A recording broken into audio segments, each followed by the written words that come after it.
Hey, Dr. Seegren here, and well, it's been a while. I think the last video I made was in mid-May, so it's been about 2.5 months, and I haven't really felt the passion for making a video. I've frankly been a little bit distressed about the world, and you know, we're in about month 5-ish for the American pandemic, or phase of the pandemic, and right now we're in about month 2 of civil unrest and protests, and frankly I just wanted to kind of close out this coronavirus topic, wrap up a few last remaining points I had, things that I noticed in the data, things that I thought might be helpful to share. And maybe I'll keep doing future updates on coronavirus if I learn something or I think there's something important to share. But my plan is actually to use this channel for a few other things. First, it's looking like we're going to be doing virtual teaching in the fall, and for who knows how much longer, so I'll probably put a pretty comprehensive environmental science course up on this channel as I share it with my future students. And the second thing I want to do is actually to talk about just a variety of topics that I am concerned about in the world, or I think that people should be made aware of, and I'll also use this channel for that. And I kind of want to come back full circle to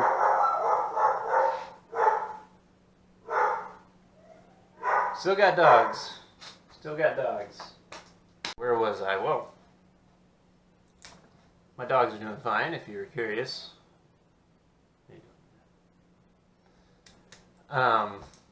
So I wanted to kind of go back to the very first thing I think I ever said on this series. For environmental science, we might as well talk about coronavirus instead of other environmental issues for the rest of the year, because talking about other issues would be a bit like talking about doing the dishes when the house is on fire. So we'll focus on the house fire right now, which is coronavirus, the global pandemic. And the more I think about it, and I've been doing a lot of thinking these last couple months, this wasn't really a good analogy, and I will say that when I kind of made that comment, my class had already talked about global warming and climate change and a lot of the really significant environmental issues, and there wasn't too much more to wrap up. But I think the better analogy would have been, you know, the rain has been coming down for a really, really long time, and the streets are starting to flood, and the floodwaters are starting to get into your house. That's sort of a good analogy for the state of the world. And then lightning struck a branch and knocked down a telephone pole, and now your house is on fire with the coronavirus. That would probably be a better analogy than the dirty dishes and the house fire. And that is something that'll probably be the next, I guess, sort of series that I talk about, will be about the sustainability of Earth, of the human population, on a variety of different levels. And that's a topic that really interests me a lot, and I want to cover it on this channel. So that'll probably be my next project to do. Hopefully I'll get that done before the school year starts, but we'll see how that goes. And something else I use this channel for that I'm planning on is, as you might be able to tell, I have a lot of different weird artwork and musical instruments, and I do all that stuff as well. And I've never really shared it with anybody, but I think I'll start doing that as well. So if you're subscribed and are interested in that, you can keep checking it out. So back to coronavirus and our kind of last installment of this coronavirus series. What is left to talk about? And you all right, girl? She's gonna be our mascot. one topic that, again, I kind of brushed over initially because I was making this course for my high school class, and we had already covered the topic of zoonotic diseases. And I kind of brushed over that topic initially when I started this series. And since class is over and I'm really just making this for whoever wants it, I figured I'd start covering that topic a little bit more in detail. And the idea of a zoonotic disease is that, you know, in the very first video we covered that there are tons and tons of different viruses out there in the world. More viruses than anything else, and there's viruses in plants and fungi and bacteria and, yes, animals. And zoonotic disease is a virus that basically comes to a human from an animal. And we say that animals are a reservoir for all kinds of different viruses, bacteria, parasites, and those can occasionally, the term is spill over into the human population. And that is scientifically widely what's accepted to have happened with this novel coronavirus. And the reason I want to bring this up is that I think a lot of people don't know about this topic very well, even though it's something that's very near and dear to me. And I have seen tons and tons and tons, to the point where it seems like millions of people seem to believe that this coronavirus did not come from bats or some other animal. Again, I think the leading contenders so far are basically in these sort of Chinese black market trade of exotic animals, usually for consumption, so that for eating, but also for Chinese medicine. And there are lots of these what's called wet markets, and this is where we think, scientists think that coronavirus came from. And the leading contenders are maybe bats. There are similar coronaviruses in bats, or maybe pangolins, where we found some similar coronaviruses as well. But I think the leading contender right now is actually bats. And bats harbor tons and tons of viruses in the world. And the conspiracy theory that I keep hearing about is that that's not where it came from. This was a virus that was man-made, and that the Chinese, I guess, either accidentally or purposefully released upon the world to, I don't know, bring down the United States or something.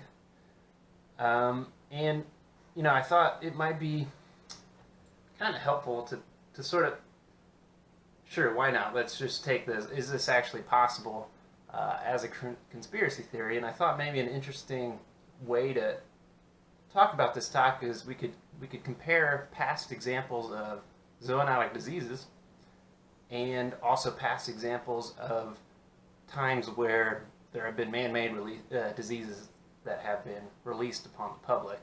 And so we'll start with zoonotic diseases.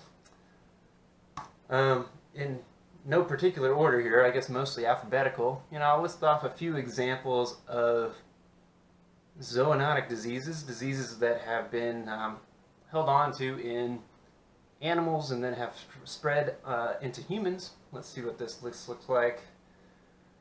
Alright, we got anthrax, avian influenza, or the bird flu, bovine tuberculosis, cat scratch fever, cowpox, cryptosporidius, cysticercosis. Oh man, some of these I'm not even sure if I can pronounce this. Erysipeloid or erysipelotheryx.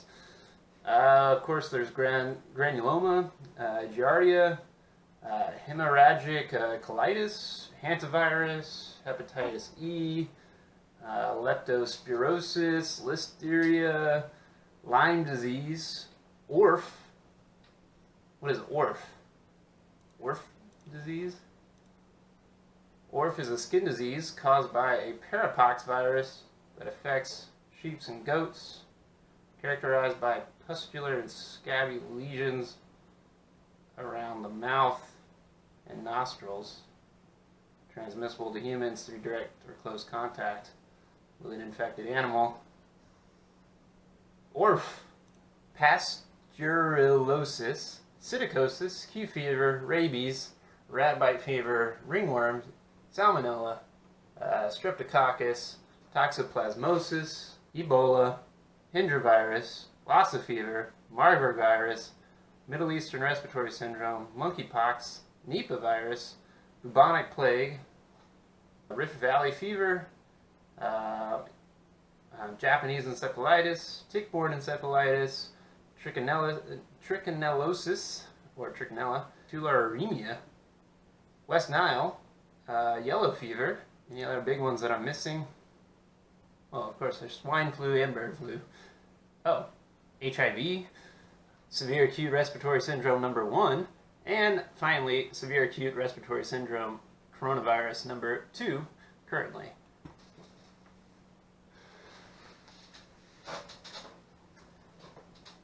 So, that is a lot of diseases, and it's actually estimated that the majority of human diseases are actually, contagious human diseases are actually zoonotic in their origins. So, yeah, it's actually quite common in the world. So, yeah, I mean, it seems plausible that the novel severe acute respiratory syndrome coronavirus could have come about in the same way as all these other diseases. So let me review, though. I mean, the flip side of this is diseases that were man-made that have been released upon the public or have escaped a lab. So yeah, let me go through that list real quick.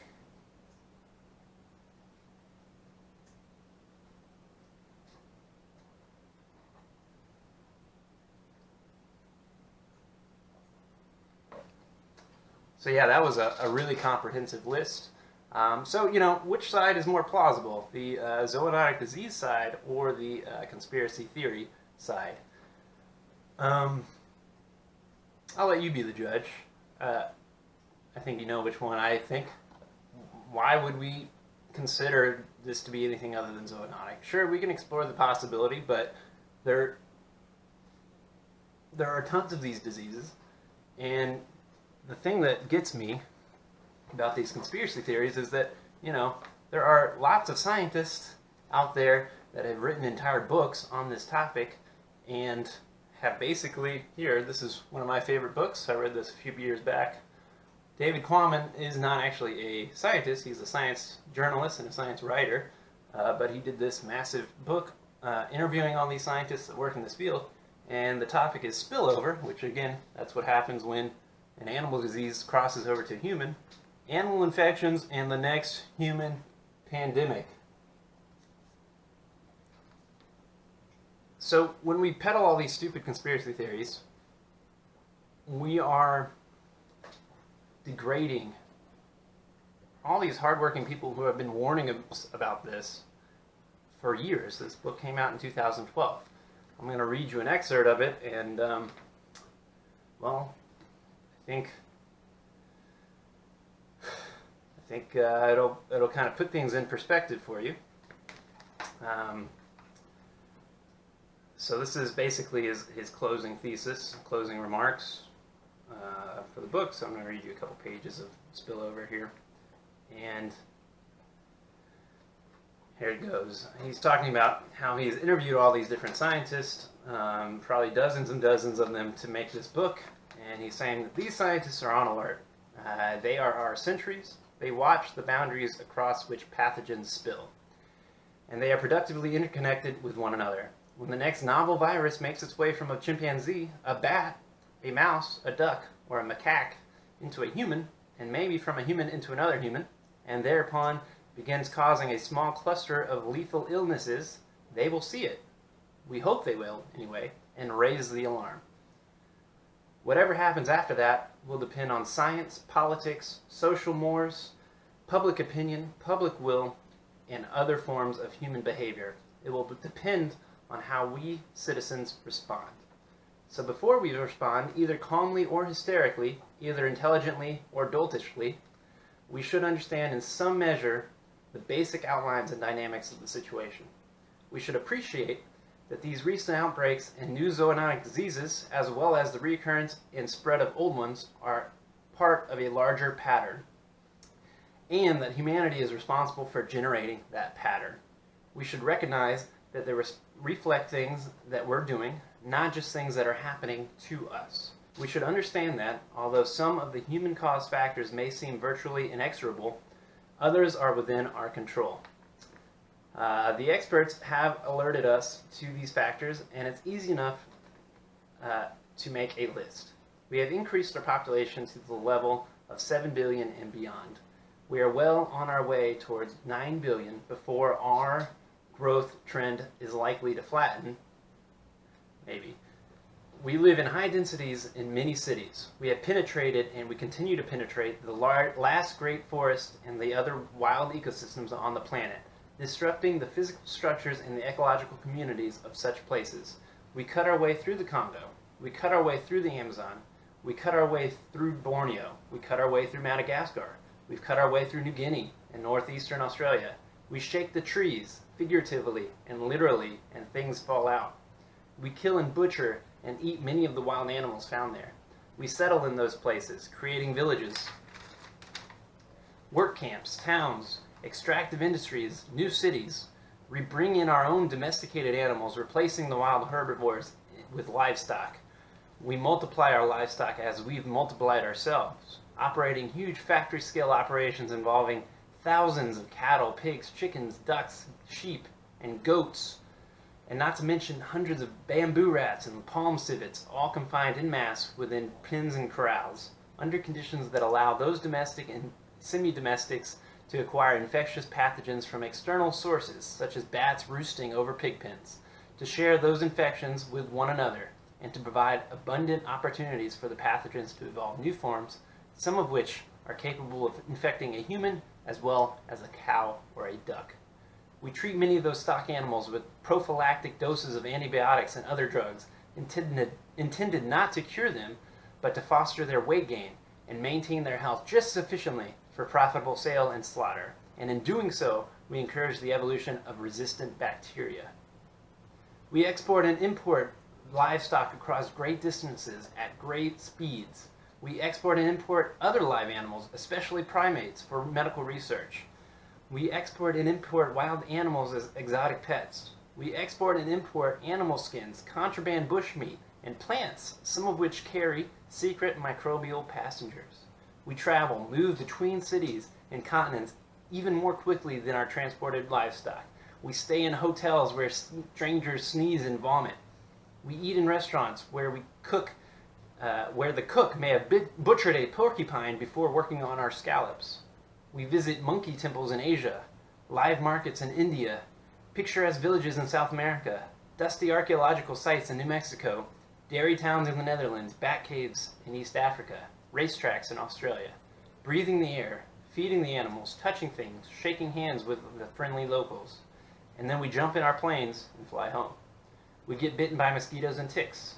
We alter the global climate with our carbon emissions, which may in turn alter the latitudinal ranges which those mosquitoes and ticks live. We provide an irresistible opportunity for enterprising microbes by the ubiquity and abundance of our human bodies. Everything I've just mentioned is encompassed with this rubric, the ecology and evolutionary biology of zoonotic diseases. Ecological circumstance provides opportunity for spillover. Evolution seizes opportunity, explores possibilities, and helps convert spillovers into pandemics.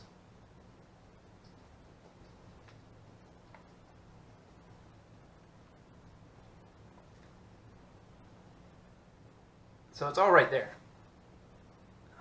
There is no need to launch into any conspiracy theories about the origins of this virus. Doing so is discrediting scientists and journalists who've made it their lives work to explore these topics and try to warn people. And just because nobody listened or nobody cares anymore, it seems like, doesn't mean that you get to go believe whatever nonsense you want to believe. Zoonosis is real.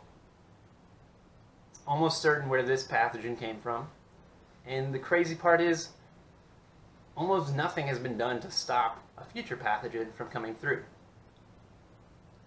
We still have massive, massive industrial farms for livestock. There are still active wet markets right this second in the world. Supposedly China is shutting those down.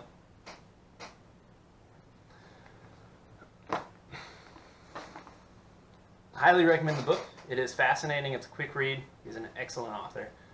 So I give it my wholehearted recommendation. Spillover by David Quammen. And hopefully that kind of gives you a general sense of this topic. This is not a fluke thing. It's happened before. As I listed off all the diseases that it's happened with and will happen with in the future, and new diseases like this novel coronavirus. Yeah, that's about all I can say about the topic. I did want to revisit some things that I had talked about in parts 1 through 5 of this series, and just kind of give you an update on things. How did the things I said pan out? Were they accurate or not? We'll go ahead and revisit that idea of a reproductive rate, the idea that a virus reproduces exponentially if it's infecting an average of 1 or more people, and you can go back and watch that video if you want to be reminded of that. And when I made that video, I commented, so let's look at a hypothetical where we peak for a bit and we see our numbers are going down. Let's say we have that reproductive rate of about 0.8. And because the numbers are going down, we say, hey, we can start gradually opening up certain sections of the economy. People can go back to work, back to school, whatever. We'll be safe, we'll wear masks, we'll try to monitor things, we'll have more testing. If that reproductive rate inches even the slightest above 1, let's say 1.1, we will be back to right where we are right now in a matter of months. I basically made the comment that if we open up things and the reproductive rate just nudges above 1, what we're going to see is exponential growth again. It might be slower than the first time, but it will be exponential. Well, let's see what the current graph has looked like. So yeah, pretty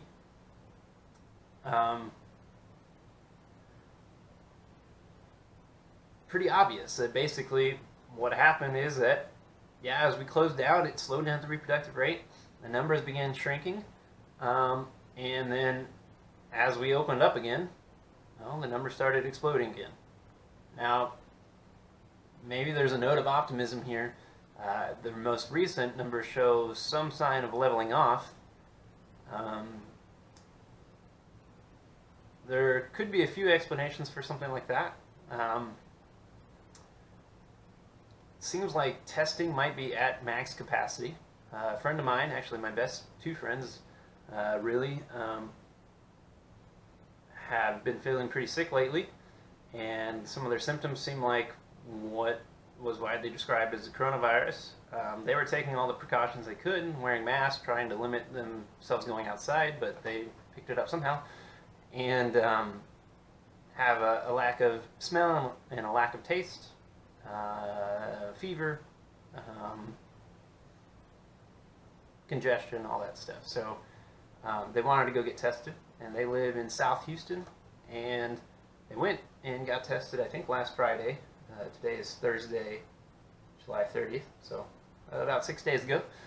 And they were told that the test results would take somewhere between a week and 2 weeks to find out.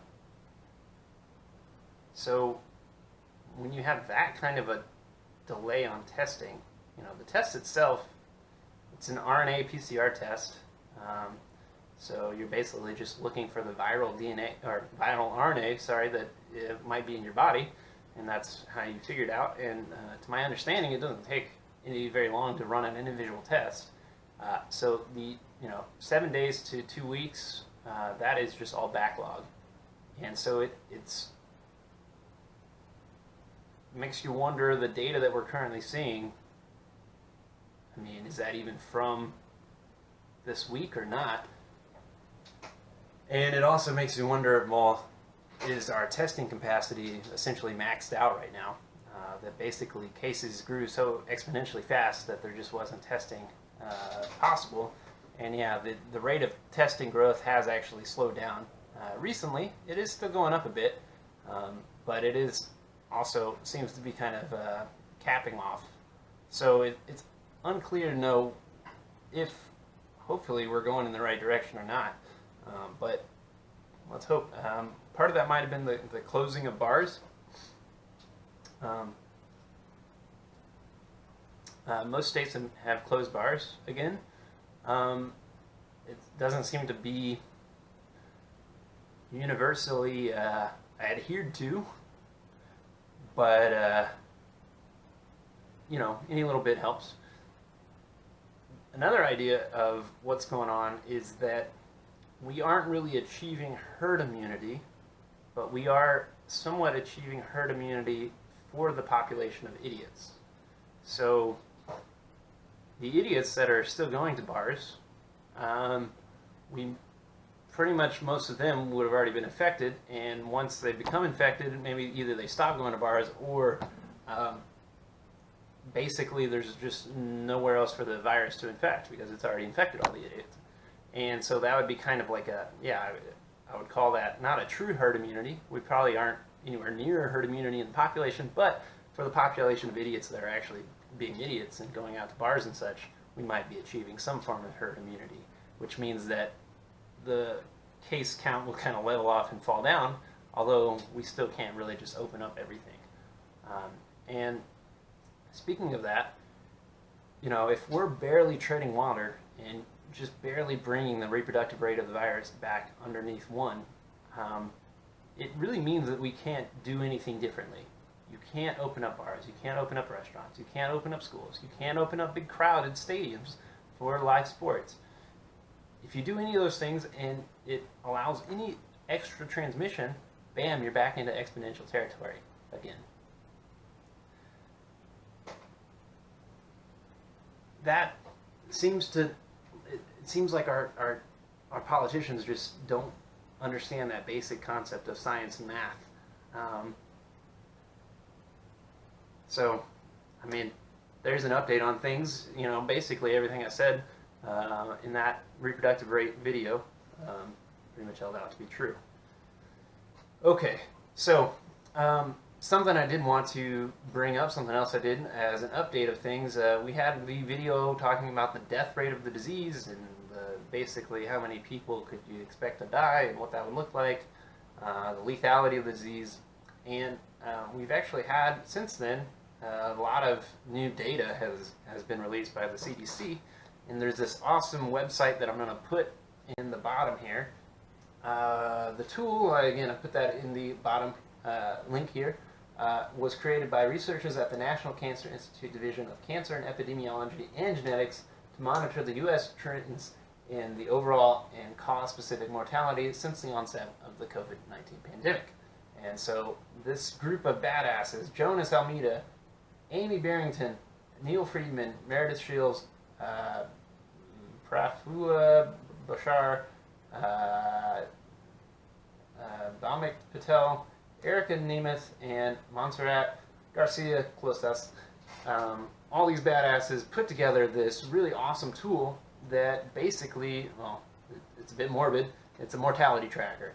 And this tool basically tracks the CDC's data throughout the pandemic of basically how many people have actually been passing away from all causes in the country.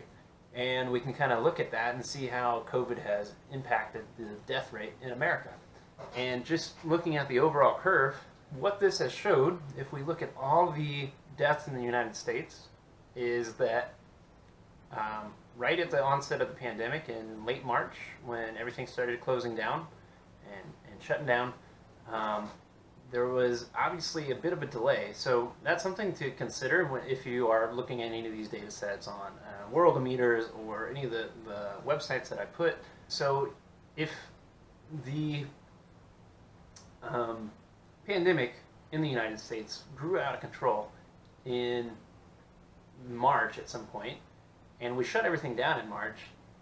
What we noticed is that actually deaths peaked more in kind of early to mid-April in the United States. And the reason for that is that the virus doesn't immediately kill you. Usually the average incubation time for this virus was about 6 days, and so that's when you start feeling sick, and then it's going to be another a bit of time before you feel sick enough that maybe you need to go to the hospital. And then sometimes people can be in the hospital for 1, 2, 3, 4, 5 more weeks before they actually pass away. There's been reports of people being in induced comas on ventilators for like months, but some have recovered, some don't. And so you don't see, in terms of the death rate of a disease, you don't actually see an immediate spike, especially for this COVID-19 disease. It'll be a delay, probably 3 or 4 weeks after you see a spike in infections. So that's something to keep in mind. But anyway, we had this massive spike. The death toll in the United States across every state basically rose by,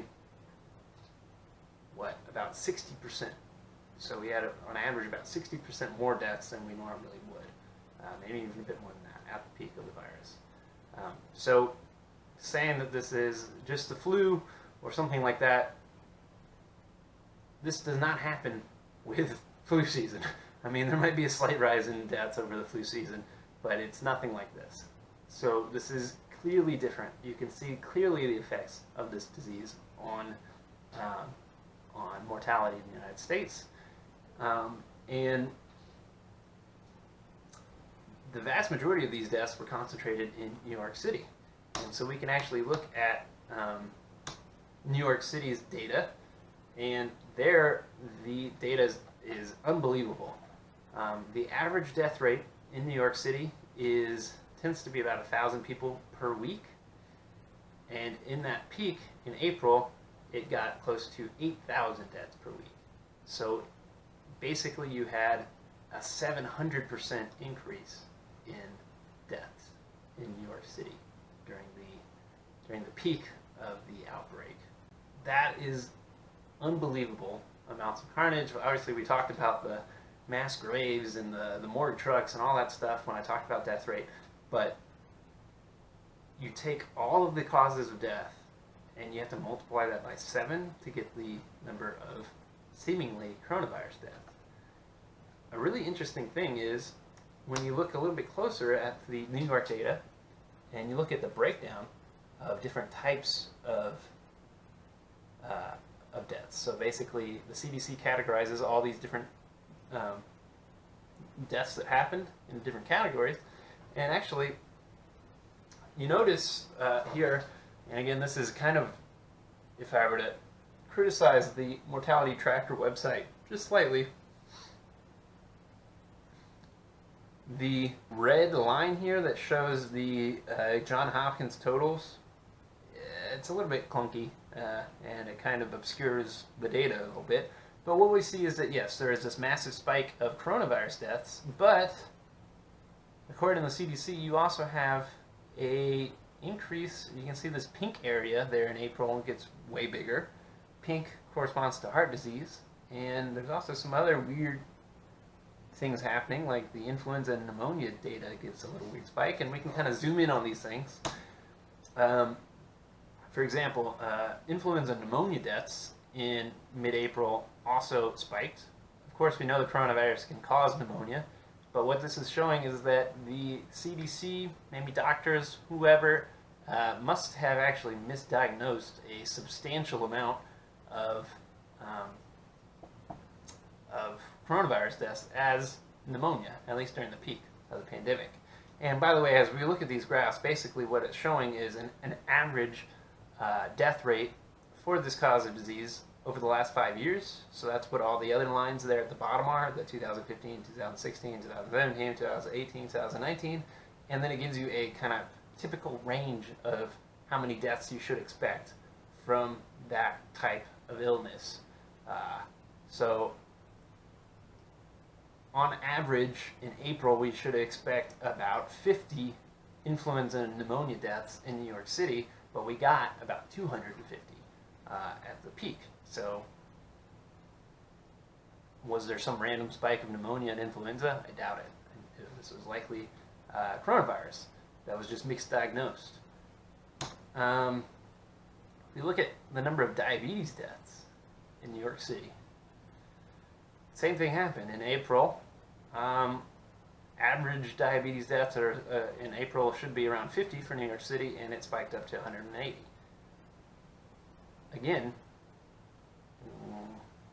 there's no real explanation of why so many people died of diabetes at that point, and the more logical explanation would probably be that these were misdiagnosed deaths.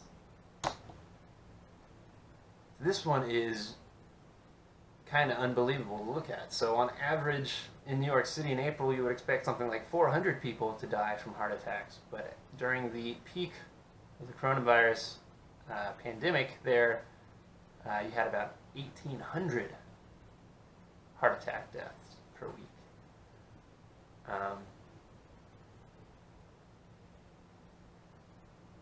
That's a difference in over 1,000. Pretty massive.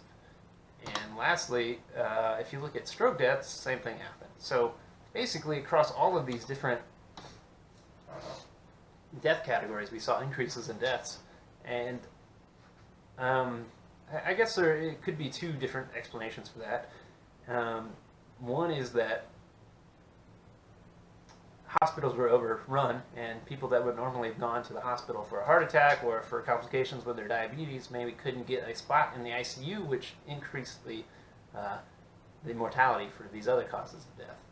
The other explanation is that basically, I think what we're learning more and more about this coronavirus disease is that it's not so much a respiratory illness, that it just infects your lungs, but because it can bind to that receptor that's all across your whole body, that this is a basically multi-system virus. It can pretty much infect any part of your body. And that might make it difficult to diagnose a cause of death if you're looking for only the lung damage pneumonia route as a doctor. And there have been several articles linking the coronavirus to increased blood clotting and strokes. And again, from my understanding, usually blood clots don't always result in, or are more likely to result in strokes than heart attacks. I don't see why, if your blood is clotting and kind of blood is not flowing through your body freely because of the coronavirus and messing with your inflammatory pathways and your clotting pathways due to this weird cell binding that it does, I think you have to see that this could be compelling arguments that compelling evidence that it could increase the number of heart attacks as well that we're seeing in the general population. That is my current take, although I'll be the first to admit that that's just a hypothesis. It could be something else. Regardless, I still really don't want this disease, even though I'm in an age group that is not very susceptible. Yeah, no interest in getting it. I will also point out that there are a wide range of studies that say that people with high blood pressure are more susceptible to severe symptoms from the coronavirus, and I think I'll double check this and I'll post this over the top, but I also think that the coronavirus tends to increase blood pressure in its patients. Again, messing up those in that ACE2 receptor pathway.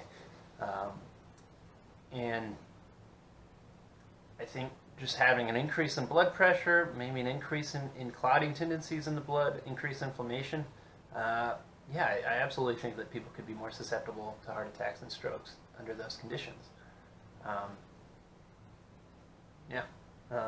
Seems kind of like a no-brainer.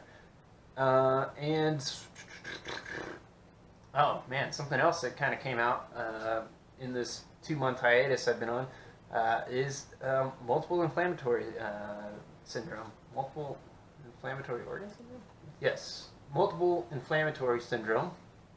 I was correct. In children. Low power. Low power? What? This new thing we're seeing in children, multi-system inflammatory syndrome. Doctors were noticing an abnormally high number of patients showing these symptoms, and I'll kind of show you what this looks like. You also have this pandemic going on, and they put two together, and they started testing, and yes, they were testing positive for coronavirus, and the suspicion is that sometimes this would happen months and months and months after exposure to the virus. So far, it is serious. I mean, this is inflammation across pretty much all of your organs of your body, resulting in a rash that's visible, but there's also potential damage to other organs involved. It hasn't been fatal, but is definitely serious, but seemingly pretty rare in children, luckily. So that's just something else that we've learned. So it's, I focused, when I originally made the series, the cause of death as being pneumonia and this lung infection, but it seems like this virus, through these different things of this new data that we've been seeing, can actually affect many parts of the body. Anything that basically has to do with blood, which is everything. All right, getting back to the Mortality Tracker tool, I have been looking very, very carefully at Texas for some time. And yeah, we also had a pretty slow spike in April and March, kind of like pretty much every other state did. But it really did seem like the numbers were starting to turn down for a while in Texas. And it also seemed like the death rate was trending down. Not the actual fatality rate, but the number of people dying each day was also seemingly trending down for a while. And I thought it was really curious because I just didn't think the lockdown here was very effective. Maybe, obviously we closed down big crowds and things like that, but my impression was that, are we really, we had buses still operational, a lot of stores were still open, there were still tons of people not wearing masks, all this stuff was happening, and I was just kind of like, is this really actually working or not?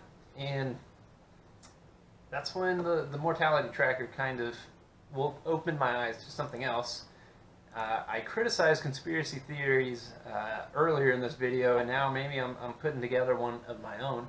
But the death rate in Texas, pretty much from late April all the way to mid-June, was definitely trending down.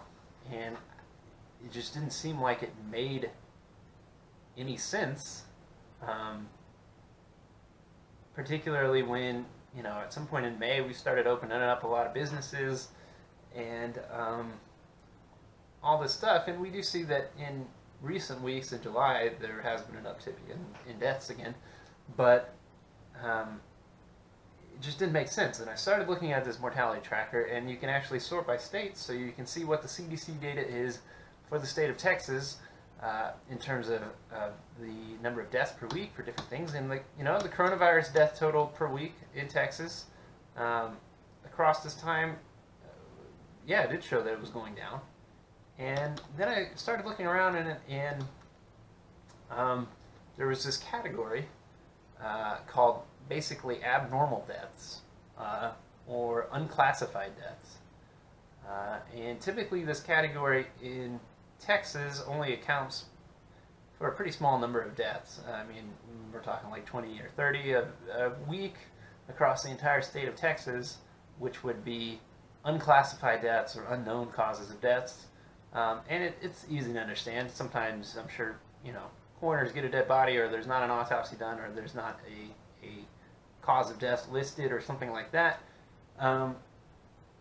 But what I noticed is that in late April, as the coronavirus deaths started coming down, the unclassified sort of abnormal deaths appeared to begin rising exponentially. And I'm not the only one. I've seen like a couple other comments here and there on social media, and only really one publication or kind of published website where somebody picked up on this. And I started looking at other states that were showing the same thing as Texas, like Florida and California, where kind of the same thing was happening, is that sort of starting in either March or April, the number of abnormal deaths, unclassified deaths, just started rocketing up, whereas the coronavirus deaths were all coming down. And I guess my conspiracy theory kind of here, although, I mean, there's a lot of evidence for it, is that the CDC and the governments stopped counting coronavirus deaths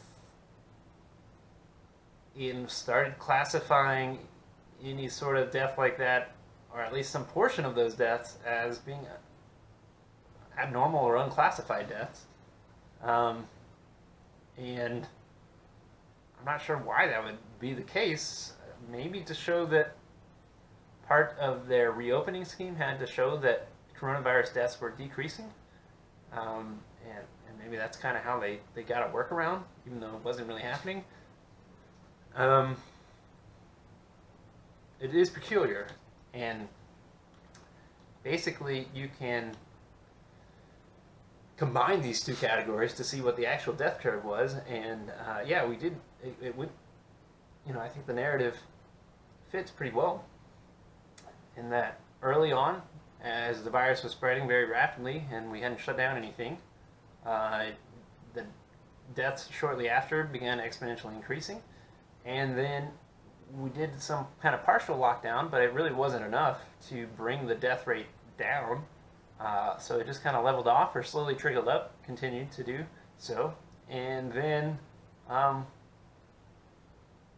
that provided a justification to open things up, and then the death rate started going up even more afterward. And we can kind of extrapolate out. So the CDC data on the Mortality Tracker website doesn't list the data up in July, is only up until June as of now. There's a bit of a delay for that, but we can kind of extrapolate beyond into July to see what it looked like, and it, yeah, I mean, it fits that scenario pretty much to a T. We had this exponential growth phase, followed by a slowed down, flattening stage, but not a substantial decrease across these three states, followed by another exponential growth phase. And at the point it is right now in late July, as of I think like July 20th or so, my estimation is that excess mortality, which means extra deaths in these three states, likely caused by coronavirus, but not officially caused by coronavirus, has probably already exceeded heart disease, and is therefore the leading cause of death across these three states. And seemingly we're not really going to shut down anything else, and we're just going to kind of let this continue and see what happens. Which is kind of why I've been not really doing videos. That is just a really depressing thought.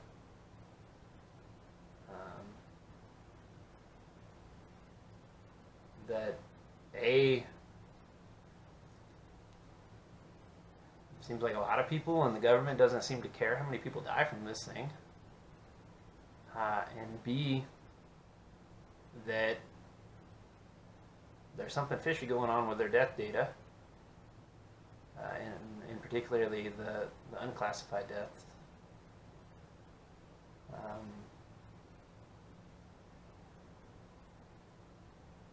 Not really much more to say, just kind of something I found interesting. Which kind of brings you back to a topic I talked about before, is that, you know, the death rate of coronavirus appears to be somewhere around 1% death rate. And again, that might not sound like much, but already in the world, If we compare basically coronavirus or COVID and compare it to every other contagious disease that causes death, we can see kind of how it ranks up already. And again, this pandemic has only really been raging for, 3, 4, I guess 5 months since really it got going. And we're kind of in the middle of the road so far with COVID. So already had more deaths globally than the flu or malaria, and those are both very serious illnesses. And pretty soon, and just to kind of give you an idea of the current global death rate is, well, yesterday 7,000 people died around the world. Again, that's probably not the most accurate data. There's probably a bit of a delay to that. So 7,000 per day passed away, and as a comparison, last year HIV claimed the lives of about 700,000 people. So far, coronavirus has claimed the lives of 673,000 people, and so within probably a week or so, coronavirus will have passed HIV. And I don't think anybody on the planet Earth will say that HIV was not a very frightening and lethal disease. But still, people seem to be denying that coronavirus is deadly, or is something to worry about. I think it's pretty clear that, at the rate we're going, it'll be the deadliest disease, contagious disease this year, certainly. Tuberculosis has killed, I think the estimation last year that I saw was something like 1.3 million people. So coronavirus is about halfway there so far. And again, tuberculosis is considerably more widespread. The coronavirus has only officially infected about 17 million people. That number is probably low as well, but that is a very tiny percentage of the world so far in terms of confirmed cases. Officially, that is still considerably less than 1% of the planet. We're at about 0.21% of the planet, according to the official numbers. I've heard people say that, that probably maybe, especially when we consider globally, maybe 5 or 10 times more people have actually had it than have been reported, so that would take it up to 1 or 2% of the planet. We're still nowhere close to herd immunity, which would be 60 or 70% of the planet. And just to give you an idea of what this would look like, if we are, kind of like Texas, Florida, and California, if we're just kind of like, whatever, we're just going to let it kind of do its thing. Let's go 60, 70%. If the whole world kind of decides to do that, this is what that looks like. So if we go the herd immunity route in the world, this is even estimating a 0.5% death rate. You're still looking at tens of millions of deaths if 60, 70% of the world get this virus.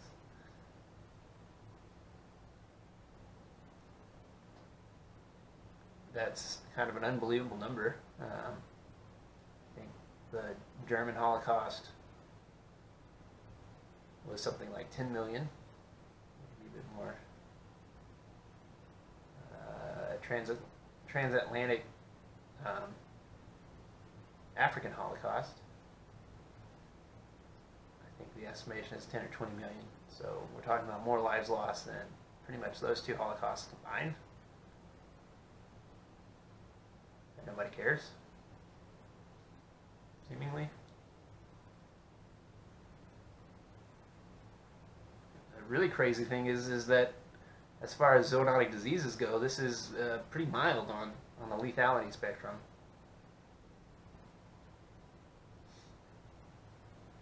So the next pandemic might be even more, and I guess people are going to care then or not.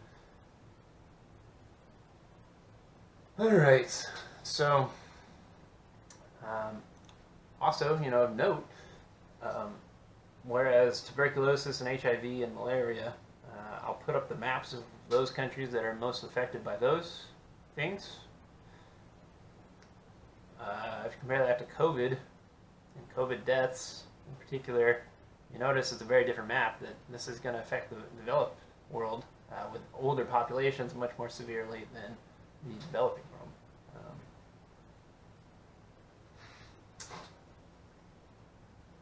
All right, well, this has already been pretty long-winded, I feel like. I have no idea how many hours I've gone already. Some other things, you know, as I'm reading and seeing news articles about things, an update. I think I never really covered the topic of transmission of the coronavirus. It spread through the air, of course, and I did talk about wearing masks and things like that. I know that's been a big topic of conversation.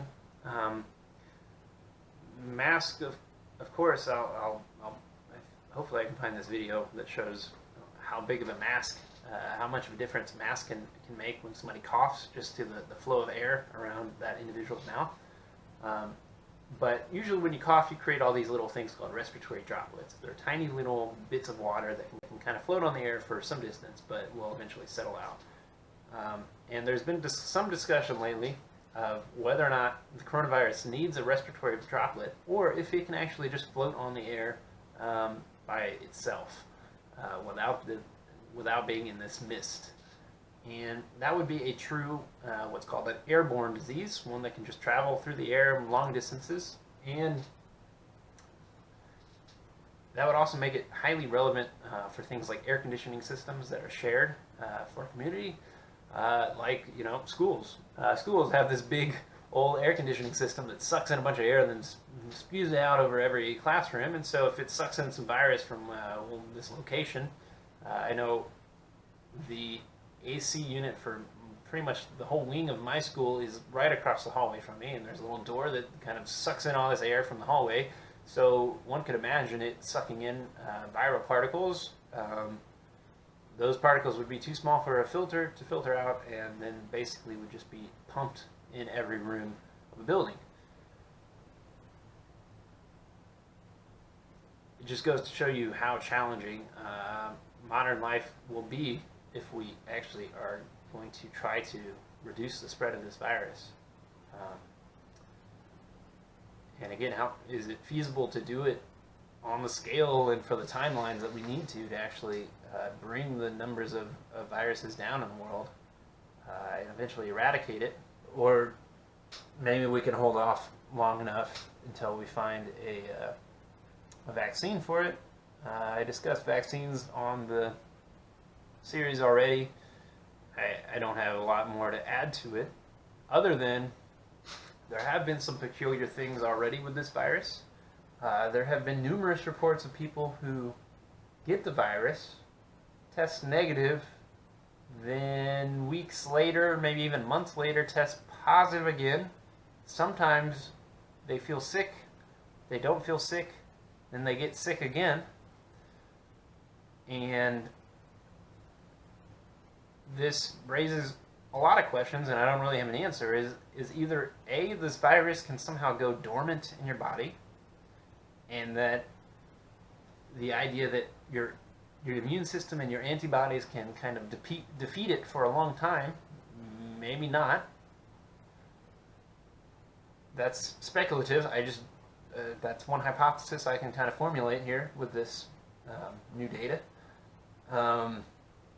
Another option is that there are actually already enough strains of this virus that you can become infected once and then become infected by another strain later, and your antibodies don't work on the new strain and it can reinfect you. If in either of these two cases, a vaccine probably won't work. If your immunity doesn't last to it, then a vaccine is basically supposed to provide you an immunity, a long-lasting immunity. If the virus can, or there are already enough strains of the virus that previously infected people can become reinfected with a new strain, again, you can't vaccinate against all the strains, probably, or that's not really being considered. It's not really something I've been mentioning. I know there was confirmation that in Europe there was a new strain, and that the mutation involved the spike protein, the thing that actually latches onto your cell, and that would also be the thing that your antibodies would latch up against. So there was confirmed that there was a mutation in the spike protein that led it to become more infective and could better bind to people's cells. So I'm still kind of skeptical that a vaccine is going to be somehow a solution to this. I think in my second video, I think I gave the bleak outlook that this would be many, many months. It already has been many, many months. I mean, we're 5 months in, and we've gone backwards, it seems like, in terms of case counts in the United States. And I think I also made the bleak prediction that this might be a thing that is years in the making. That certainly seems like it could still be realistic. So yeah, you can kind of see why I haven't been talking a lot about this. It really does kind of bum you out. Oh, there's a Logie boy. Yeah, perfect timing. I was talking about how this stuff bums me out, Loki. But you gotta just keep some positive things in your life. I've been reaching out a lot to family. A lot of them have been watching these videos of me, and have been pretty supportive, and have asked me lots of questions about, oh my gosh, Logie, oh my gosh. Okay. Have asked me a lot of questions and advice about the coronavirus. So, I'll keep looking at it. But for the time being, this will be it. This might be the final update I ever give. If there is some new development or something interesting that happens, maybe I'll do an update video. But that was it for now. And thanks for watching. And again, I'm going to kind of branch out a little bit and start making videos that don't involve the topic of coronavirus. And we'll see how that goes. So until next time, stay safe. It's really serious. Don't listen to Facebook and conspiracy theories. Alright, see ya. Okay, wait. Yeah.